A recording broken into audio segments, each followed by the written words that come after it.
Welcome back, folks. Today's going to be a great day. It is 52 degrees here in the Northern Adirondacks. It's a cloudy day, but that's okay because today is going to be camper opening day. Let's get it going.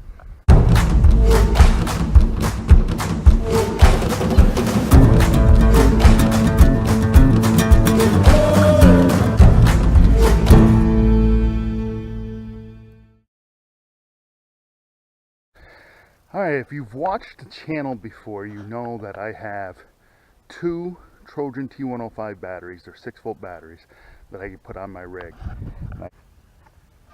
Alright, let's see. Let's get this battery system hooked up.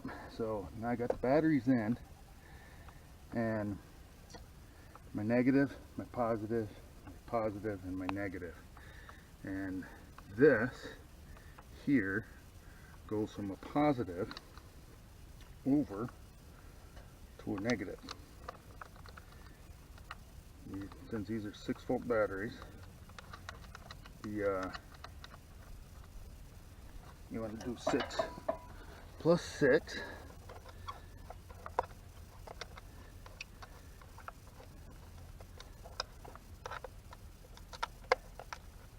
One thing that always makes me nervous dealing with these things is leaning over them like this. Many years ago, when I was one of my first jobs, I had saw a battery blow up, and it wasn't pleasant. So here's my negative, and then my positive.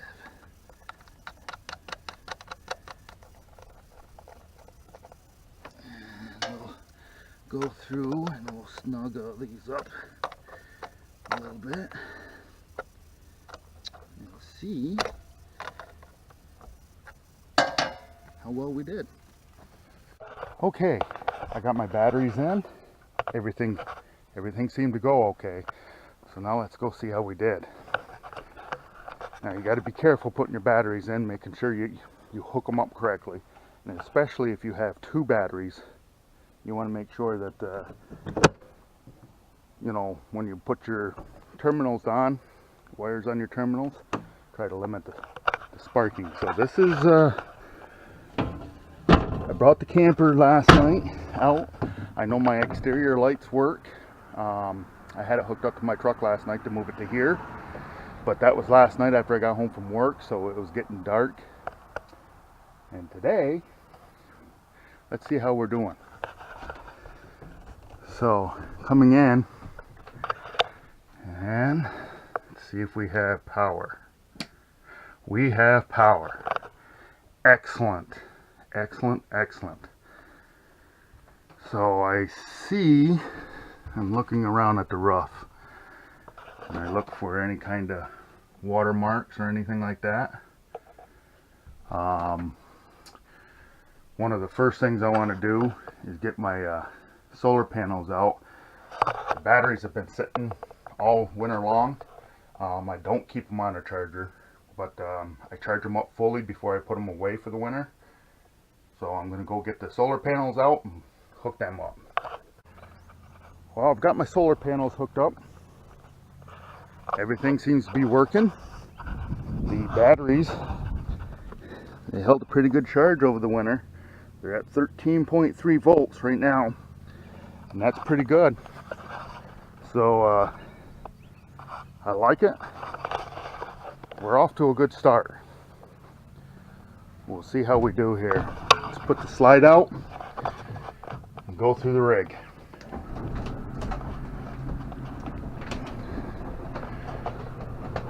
I liked how that opened up too, because when you have your slide in all winter long, that rubber seal sometimes stick right to your slide. That's not a good thing to have. So what I want, when you heard that open up, I didn't hear anything out of the ordinary, and there it is, all out. And of course, it's such a great day, my neighbor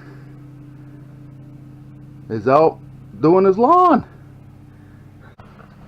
So what I'm looking for here is to see how everything fared during the winter.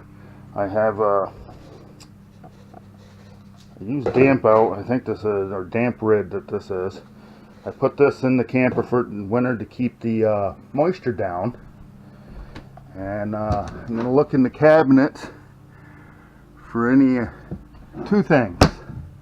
I'm looking for water, traces of water, or traces of rodents. You know, they like these rigs as much as we do, and right now things are looking to be pretty decent.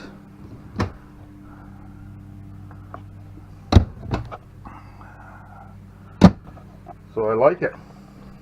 So we continue our journey down through the bathroom. So far everything looks to be okay.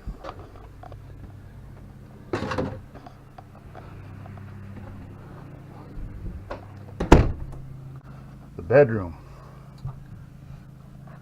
And again, the ceilings look to be pretty good. I don't see any problems anywhere.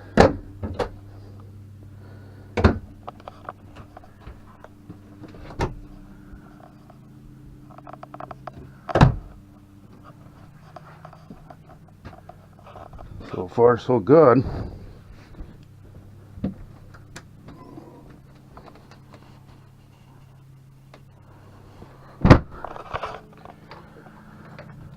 So far so good.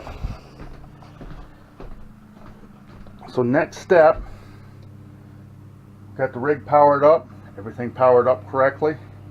It's only on battery right now. I haven't put it on electric. But the next step is we'll get some water into it, some bleach into the water, start running the pump, see how that goes. This is a neat little item right here. All it is a Diet Coke bottle that I cut a hole in the top here and use it as a funnel to put the bleach in. I just put the bleach in, and if you're ever on the road boondocking and you run out of water and you need to put some in and you don't have a funnel, right here's a little idea you can use. So now that we got the bleach in, close up the tank, go in, make sure our valves are all in the right position, and then we'll start flushing. You will see there's valves here. There's one valve there, valve there, valve there. There's blue, red, and then one over here that's a combo blue-red. Okay, you want to make sure this valve here and this valve up here are closed. This is your inlet to your hot water heater, and this is your outlet. And this is your bypass over here. You want to make sure that's open. So that's the way I leave it for the winter. So the hot water heater right now is empty. And we'll leave it that way. This is going to be tricky to see, but I'm going to take this panel off.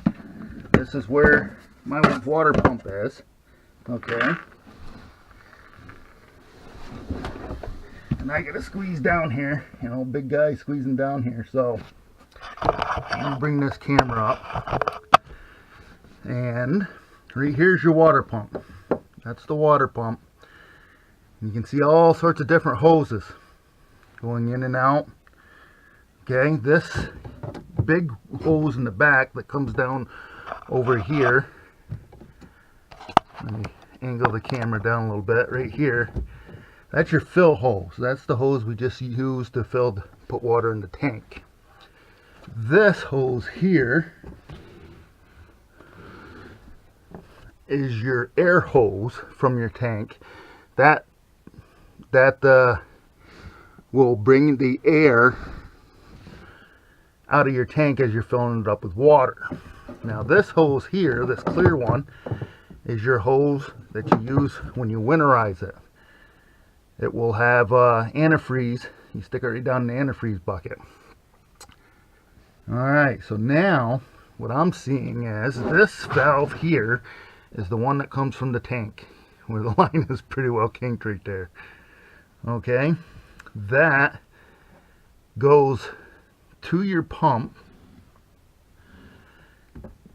and so this valve here goes to your clear hose that has your antifreeze in it. So we want that closed and this opened like that. So if your valve is crossways to your hose, it is closed. If it's in line with your hose, it's open.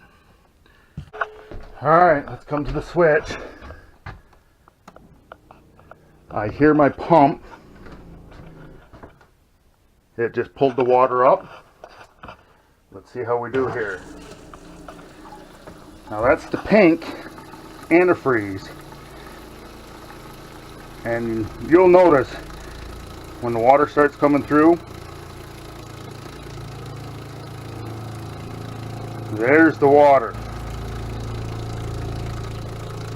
So we're doing a good job of it. And I'm going to come over to the hot side and just make sure that that's going to get.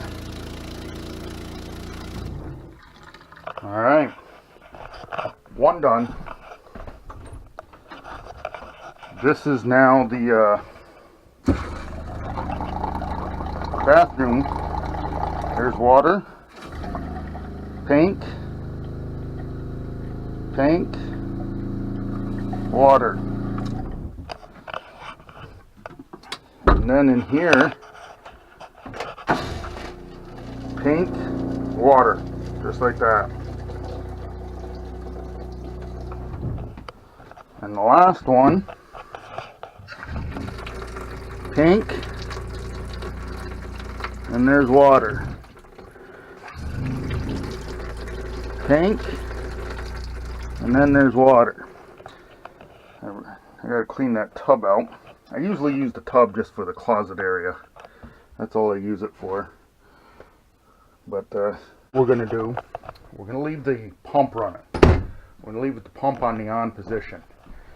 The system is all pressurized with water. It's water with the bleach in it, so it's going to sanitize the system at the same time. But I'm going to leave the pump switch on, because if there's a leak, the pressure in the system will slowly decrease and it'll cause the pump to come on. And once that pump comes on, you'll hear it burp for just a few seconds, maybe a second, until that pressure's back up. And when that pressure starts to relieve itself from a leak, the pump will come on. You'll hear your pump continue the cycle. It has been 25-30 seconds. I haven't heard anything. So if we have a leak, I don't have a significant one. So I'm going to leave the pump on for a couple minutes. If I don't hear it burp at all, I know I did a good job winterizing. Alright, I love it. It's been about 10 minutes since I've turned on the pump, and it has not once burped. And I love it. That means the system is holding its pressure, and the chances of a leak are very, very, very, very small, because if it hasn't come on in 10 minutes, that means it's holding pressure quite well. So I'm going to shut my pump off. I'm going to leave my awning out, and now I'm going to go do the get my slide lubed up and get my slide seal taken care of. Okay, I'm getting ready to do the slide here. And the two products that I'm going to be using are the Thetford Slide Out Lubricant and the Slide Out Rubber Seal Conditioner. And I'm going to start with getting underneath. What I mean by gear is, there's my gear. That's my, see the teeth on there? Let's see if I can zoom the camera in there. That is my gear that runs the slide out with this teeth here. My ways are this here that slide into this part here. And you want to make sure that everything is lubed up. go along my teeth and then along my way.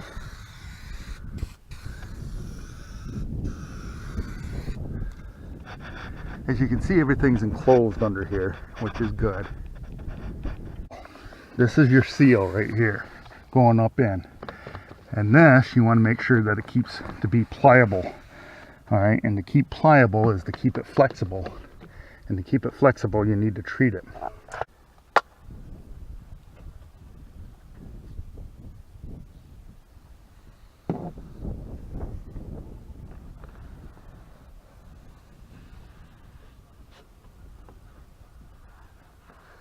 Pretty simple. Now, as you can see, I have a slide out topper on, and anyone that's going to be camping in the woods where you're going to have a lot of leaves, pine needles, twigs, you want to have one of these toppers on. It saves a lot of agony because it keeps the pine needles out from your seal up here. But one of the issues of having a topper is, how do you treat your seal? So I'm going to spray the seal treatment onto this and run it down through the best I can.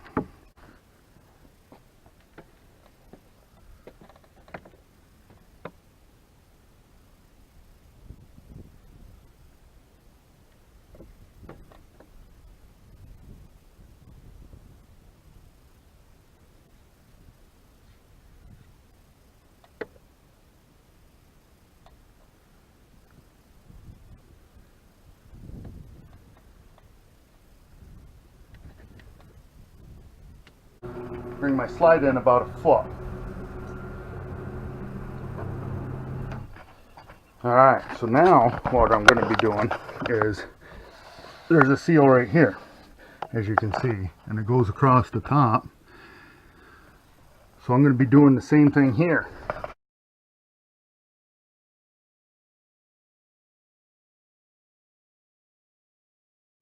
Well, folks, just a couple of hours ago when we started this project with the camper, it was 52 degrees out, overcast skies, and now 2 hours later, blue skies. It is sunny out. It is 68 degrees. Got rid of my sweatshirt, but I have accomplished what I wanted to accomplish today, and today was getting the batteries into the camper, getting the solar panels set up, got power going to the rig. Everything worked in the rig under the 12 volt, the slide, the water pump, the lights, and we flushed out the antifreeze.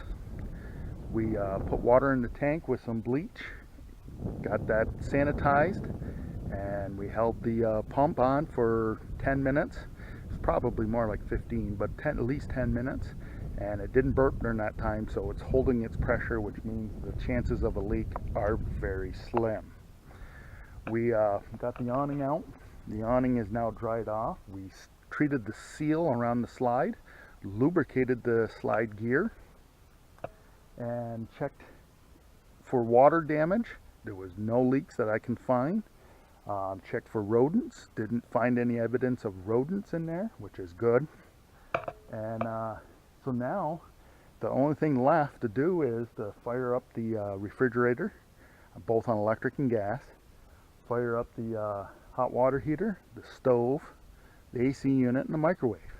But since I got done what I wanted to get done today, it is now going to go to our local RV shop, where Todd, his eyes are professional eyes. He can spot a problem before I can. And I'm telling you people, it's worth it. It's cheap insurance. Every year when you get your tax return back, take a couple $100. You're not going to miss it. Take a couple $100, take your RV to a trusted garage, RV place, and just let them put their eyes to it. Check the seams, inspect the roof, have them check the axles. Make sure the axles are in alignment. Make sure your brakes are good. Make sure your hubs are good. I mean, those little things that you do right there can save a lot of problems on the road. And what I mean is, you know, there's little things you can handle on the road. If you have a leak, you might be able to handle that on the road. If you lose your power, we're going to go through that in a different video later on. But one of the major things are your tires going down the road. And, you know, if your axles are out of alignment, they're going to chew up your tires. So take it to a professional guy at least once a year. Have them put their eyes to it. They're going to find things that most RVers won't see. So thanks for joining me. Hit the subscribe button down below if you want to follow the adventure and all the tips and tricks of RV life in the Adirondacks. Thanks for watching me.